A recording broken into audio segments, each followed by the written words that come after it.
The director yelled cut 3 times, but my husband, a celebrity, stayed lost in a passionate kiss with his childhood love. As his assistant, I gently reminded him of the situation, but his old friend burst into tears in front of the entire crew, claiming she was too immersed in her role. My husband scolded me, saying my mind and heart were so dirty that I saw evil everywhere. That night, the paparazzi caught them entering and leaving a 5-star hotel together. In the past, this would have shattered me. I would have obsessed over him, rushed to manage the public relations crisis, and cried in secret. But this time, I realized our 5 years of a hidden marriage meant nothing. Right after speaking with a lawyer about divorce, Eduardo walked into the lobby with Camila's lipstick mark, his childhood friend, on his neck. When he saw me, his smile faded, his gaze turned cold, and he said, "Valeria, you don't understand your place. This is a lounge for main actors, organized by the team. What are you doing here?" I approached the makeup table and, picking up my thermos, replied indifferently, "Just grabbing my things." Eduardo had started his day at 5 a.m. I had prepared the food in the thermos at 3. When I saw it untouched, I realized he hadn't even tasted it. As I turned to leave, he frowned, irritated, and added, "Don't bother preparing food again, it's inedible."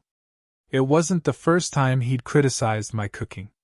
Before, I might have exploded, saying, "Didn't you say you wanted to eat what I made for life? Why does it disgust you now?" But this time, I didn't even bother to argue. Was all I said as I walked out the door. Eduardo called out from the doorway, "Tonight, there's a team dinner. The director wants me to talk to Camila about the script." Pretending not to notice the guilt in his voice, I replied coldly, "All right." After shutting the door, I tossed the thermos in the trash. The last scene had been filmed near home, so Eduardo didn't stay at the hotel. He returned around midnight. Seeing I wasn't waiting for him in the living room like I used to, he pushed open the bedroom door and said, "Valeria, you know I have trouble sleeping. Why didn't you make my relaxing tea?" "I ran out of tea leaves," I replied, pulling the blanket over myself. "If you want, order something for delivery." He slammed the door and stormed off to his study, his way of showing he was angry. In the past, I would have stayed up all night, eventually humbling myself to apologize. But that night, I didn't go after him, nor did I at dawn. The next day, the team moved filming to a remote mountain. For once, Eduardo allowed me to travel with him in the same van. As soon as I got in, Camila, in a backless dress, approached gracefully and asked, "Eduardo, do you have any mosquito repellent? I always get bitten." Seeing me, she changed her tone. "Oh, Valeria, you're coming too? I should probably take another car." Before I could respond, Eduardo ordered coldly, "Valeria, can't you be reasonable? Stop causing trouble. Take the assistant's car." For the first time, I didn't argue and stepped out of the van. As I walked away, Eduardo frowned. 5 minutes later, I received a WhatsApp message, "Camila has a scene showing her legs today. Don't misinterpret." I responded briefly, "Understood." The typing bubble stayed active for a few minutes. Without thinking, I closed WhatsApp and turned off my phone. Without Eduardo's commands, the scenery along the way became more beautiful. That night, as we wrapped up filming, a structure the carpenters had set up collapsed. Eduardo pushed Camila out of harm's way, and though they both fell to the ground, they ended up with their lips accidentally pressed together. The crew applauded as Camila snuggled timidly into his arms, saying, "Don't get it wrong, there's nothing between us," smiling. Eduardo offered no explanation and simply held her tighter. As I limped away, I found a secluded spot to tend to my wound. When I returned, everyone was gone. Darkness surrounded me, and the sounds of wild animals echoed around. I huddled beside a tree, waiting in fear until dawn.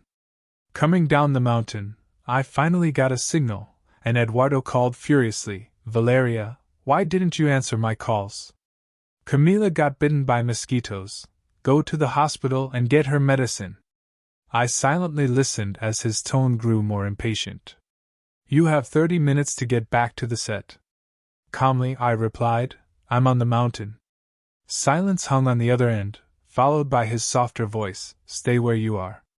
I'll come get you. It'll take about an hour. The sun was already high in the sky, but Eduardo never came. Finally, I dragged my injured self back to the set. When I arrived, Eduardo entered the tent while finishing a call with a new candidate for an assistant. His gaze fell on my phone, and he asked coldly, Were you talking? I responded emotionlessly, To someone you don't know. He assumed it was a stranger and didn't ask further. Then, he tossed a box of food onto the table. I brought you something to eat. Opening it, I caught the sour smell of spoiled leftovers. Eduardo cleared his throat. Someone grabbed the wrong box. Lying down on the cot, I replied, Doesn't matter. I already ordered delivery. His expression darkened. Why didn't you tell me you were going to order food, Valeria? I've told you many times that between Camila and... For me, there's nothing left. It's all about the chemistry on screen. Why are you making such a fuss? I responded coldly, I'm not making a fuss. My indifference only fueled his anger more. So why didn't you buy the medicine? It's just a small favor. Exhausted from his mistreatment, I answered from the bed, I'm not feeling well. I'm not going out tonight. Eduardo and Camila were trending on social media. A video showed Eduardo carrying her like a princess to the hospital. I decided to contact journalists to viralize the scandal. Let's make sure it gets out there. He tried to approach me with that typical arrogant attitude, thinking that with a command or a cold remark, everything would resolve itself. But something inside me had changed forever. I felt neither fear nor sadness, just emptiness. Valeria, I need you to stop talking to the press. This is spiraling out of control. Camila is very affected, he said, throwing the keys onto the table as if his order were unquestionable. I looked at him with a calm that seemed to unsettle him. His expression showed a glimmer of surprise when he realized this time I wouldn't offer any apologies. I took a deep breath and let the silence speak for me. The discomfort on his face grew quickly. Did you hear me? He insisted, this time in a more threatening tone. If I heard you, I replied flatly, continuing to fold the clothes I had set aside to donate, including some pieces he used to say he loved seeing me wear. Now they were just scraps of fabric devoid of any significance. He moved closer, arms crossed and brow furrowed. What are you doing? This is ridiculous. You're throwing everything away just because the press is blowing this out of proportion. I've made my decision, I responded with absolute calm. I've already spoken to my lawyer. The divorce will be official in a few weeks. For a moment, his expression froze. I could see clearly how control was slipping through his fingers, and he didn't know how to react. For the first time, Eduardo faced someone he could no longer manipulate. This is about Camila, isn't it? He said incredulously, trying to regain control of the conversation. There's nothing between us. I've told you 1,000 times. You're exaggerating. No, Eduardo. This isn't about Camila. I gave him a bitter smile, one even unfamiliar to me. It's about everything. Every hurtful word, every humiliation, every night I tried to fix what couldn't be fixed. He opened his mouth to respond, but I raised my hand, stopping him cold. I'm not going to argue anymore. I'm tired, very tired, I said as I finished packing my suitcase. You can't just leave like this. He finally spat out, letting the anger he had been trying to contain escape. We have an image to uphold. You can't destroy everything over a ridiculous crisis. I looked at him with something that felt liberating, disdain. Everything was already destroyed, Eduardo. You just hadn't noticed. That was the moment I saw fear in his eyes, not fear of losing me, but fear of losing control, of seeing the perfect facade he had worked so hard to build crumble. For the first time, I saw him for what he was: fragile, vain, and miserably small. Eduardo took a step back, trying to find something else to say, but there was nothing he could do to change the inevitable. I took my suitcase and headed for the door without looking back. "Valeria!" he called out, almost pleading, in a voice that would have shattered my heart before, but I didn't stop. I crossed the threshold and shut the door behind me. Freedom. Though heavy and uncertain, I knew it was victory. In the following days I took care of everything, accelerating the divorce process and moving into a modest but cozy apartment. Meanwhile, the press was having a field day with the scandal involving Eduardo and Camila. I watched from afar with a tranquility I had never experienced before. The final blow came swiftly. A journalist to whom I had provided information anonymously revealed uncomfortable details about Eduardo and Camila's relationship. Their romance had begun long before filming, and compromising photos and private messages surfaced, shattering their public images. Public opinion tore them apart mercilessly. Eduardo sent desperate messages pleading for me to stop the flood of news, but each one went ignored. He was alone, sinking in the disaster he had created.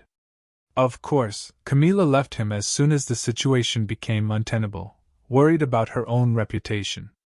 Meanwhile, I found peace, not as the submissive, forgotten wife of a celebrity, but as someone who had finally reconnected with herself. With all the divorce paperwork in order and a new life ahead of me, I felt that revenge was complete. Now, Eduardo was just a closed chapter in my life, and for the first time, I was free. Weeks later, the divorce proceedings were finally finalized. The relief I felt when I signed the last document was indescribable. Eduardo was now just a bitter shadow in my past, a weight I had finally lifted off my shoulders. While he struggled to maintain his public image after the scandal, I was focused on building my future. The first thing I did was open a crisis management consultancy. It was ironic, I know. Every painful experience I endured by his side was now a tool to help others.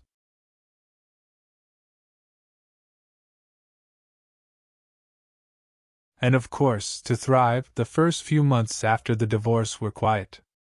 Eduardo kept himself away from the spotlight, waiting for the scandal to fade away. I found out through acquaintances that Camila had left him shortly after the news broke, claiming she couldn't jeopardize her career for a doomed romance.